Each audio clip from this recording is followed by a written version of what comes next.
Did I ever show you this? Check this out. 137,000. Wow.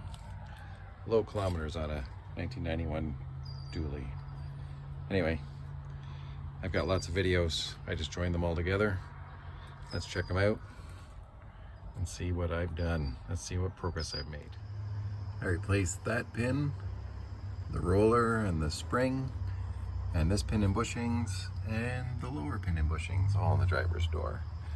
And while I was working on the driver's door, I also changed this latch because this metal here was all deformed and bent up to right there where you can see that mark, and it wasn't closing properly. So that's done. I cleaned up the front end, painted everything that I could get at, replaced the bumper. Remember there was a dent there. Has a different license plate that came on it, the holder there. Got these hooks when I was at the wrecker. Put some big washers over where it was a little bit corroded under here. So I have to get a horn for there. These transmission lines were just rubber before, and they just went looped around like that and ended up hitting the back of the parking light that goes there. So I made some steel lines, ran them through into the engine compartment. All in all, just cleaned all that up. Another thing I had to do is change the ECM. So here it is here. It's just back in here on a couple little brackets that go down here. There's another one back there. I had to change that. It had a bad ground.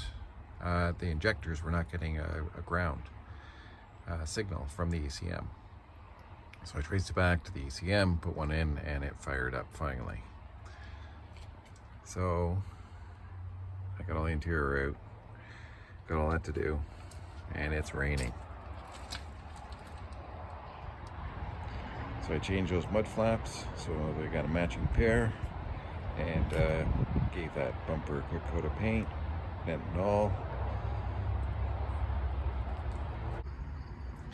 Took the fuel tank out, drained all the old fuel out of it, cleaned out the inside, cleaned up the outside, put a new sender and fuel pump in it, and put some new straps and put it back in.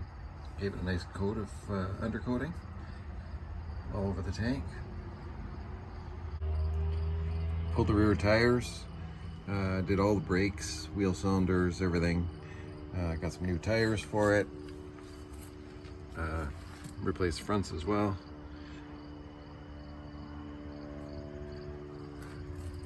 It's coming along. All right, so I had to change the oil pan, and here's why. If you look around here, it was porous, so it had a bunch of little holes in it. But I'm gonna say, because it has a rubber gasket, someone's been in here, because that's silicone, and you're not supposed to use silicone with this rubber gasket. So when it came to getting the engine running, I changed the oil, changed the filter, got it running, got up to temperature, and ran it for about an hour. And then I shut it off and drained all that oil out of it. Changed the oil pan, another new filter, and new oil again. And it's spotless in there now. So anyway, here's some of the nice stuff in the bottom of that pan. Glad it's changed.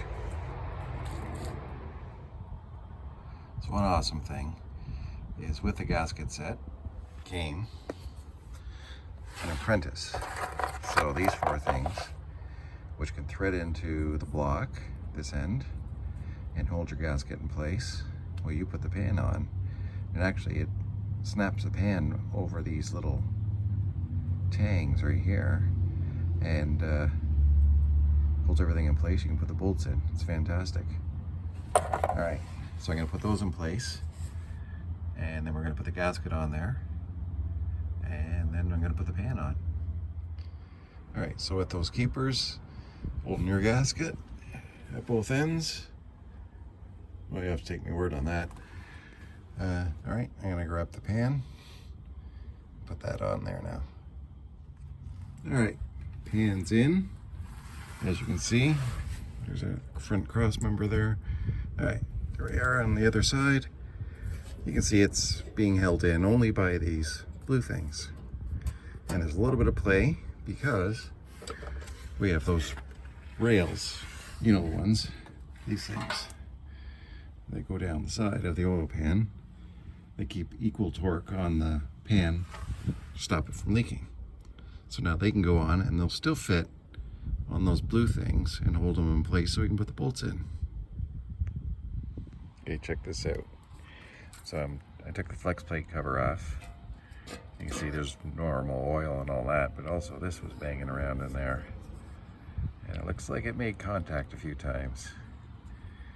That's a wire harness bracket that I guess somehow got trapped in here.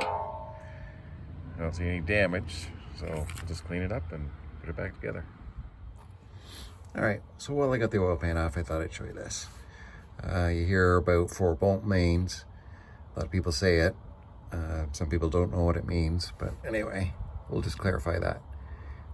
Main meaning the main crankshaft bearing, which is right here. The bolts, so there's 2 here and 2 on the other side, so that would make 4. So that's a 4 bolt main.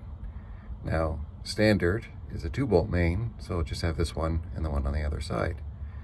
Now these are only in the center of the crankshaft, not the ends. The ends are skinnier. And you can see this one back here. That's it.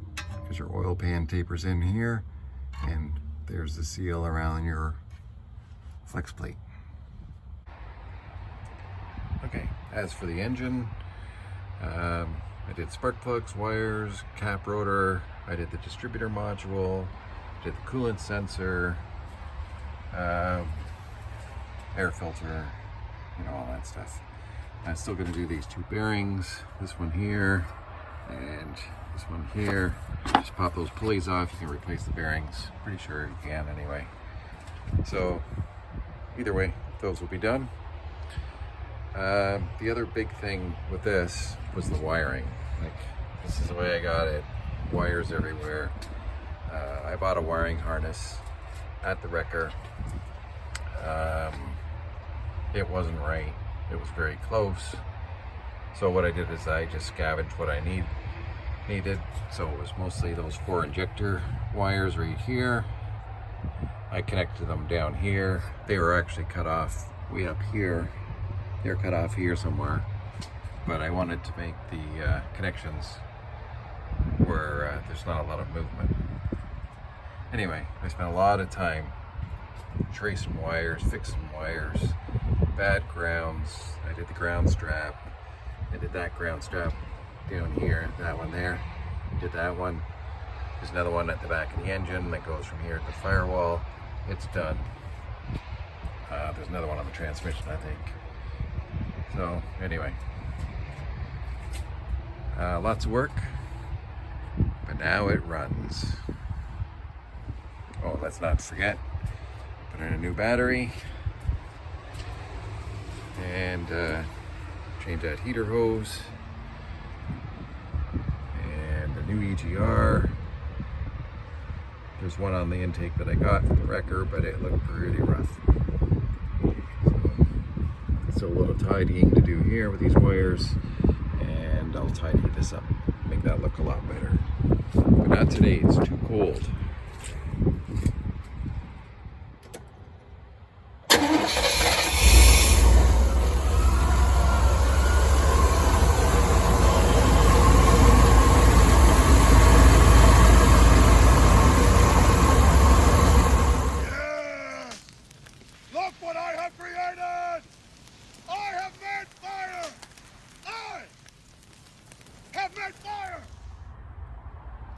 Alright, let's look inside this cab. I took everything out, took the carpets out, seats out, obviously. And here's the floor. It's not bad at all, on this side anyway. Now that looks like rust, but it actually is mud. So yeah. And this is why I took it all apart. Look at all that soil and everything in there. Wow. There's years of grime. So we're going to clean out all these rockers because we don't want them to rot out. We're going to try to preserve what we have here. It looks pretty good on this side. We'll go to the other side and have a look. But first, let's check this out. That's all mud tracked in on your shoes. Look at that. Hockey tape, probably. Tim Hortons lids. Looks like a Tim Hortons coffee lid there. Yeah. All that mud.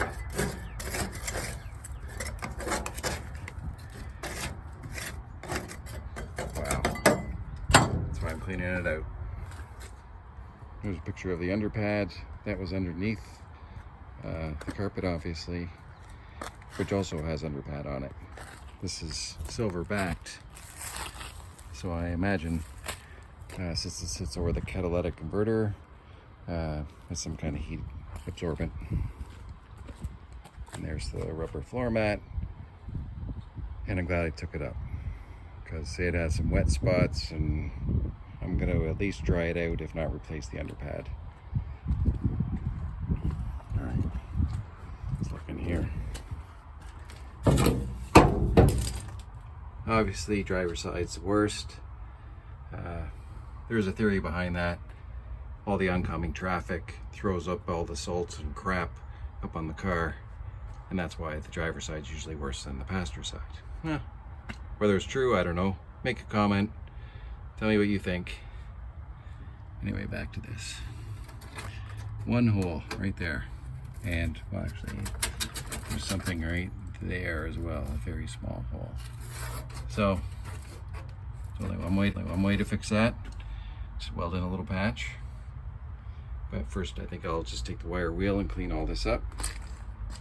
It had that much soil in there.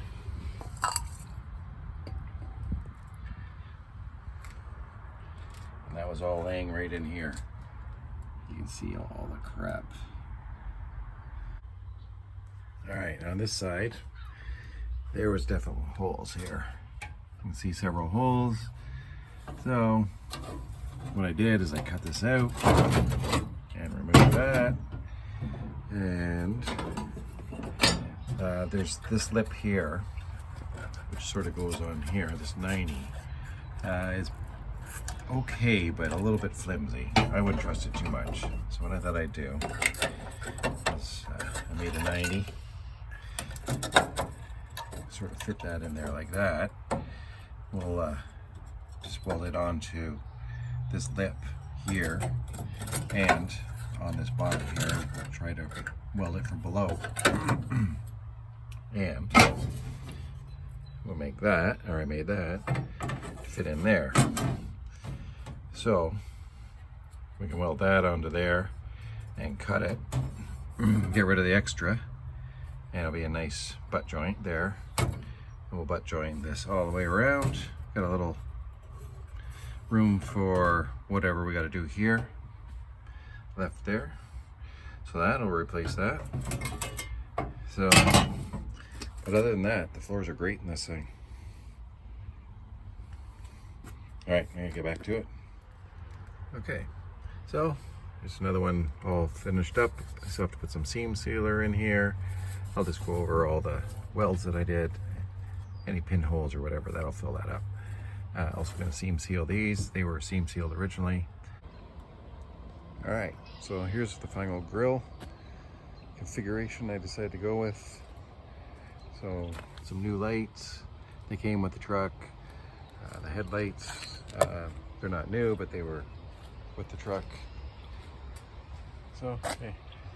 Gave this a paint. Sort of gave this a fade look. A little bit of black paint on there. I don't know. Just a work truck anyway.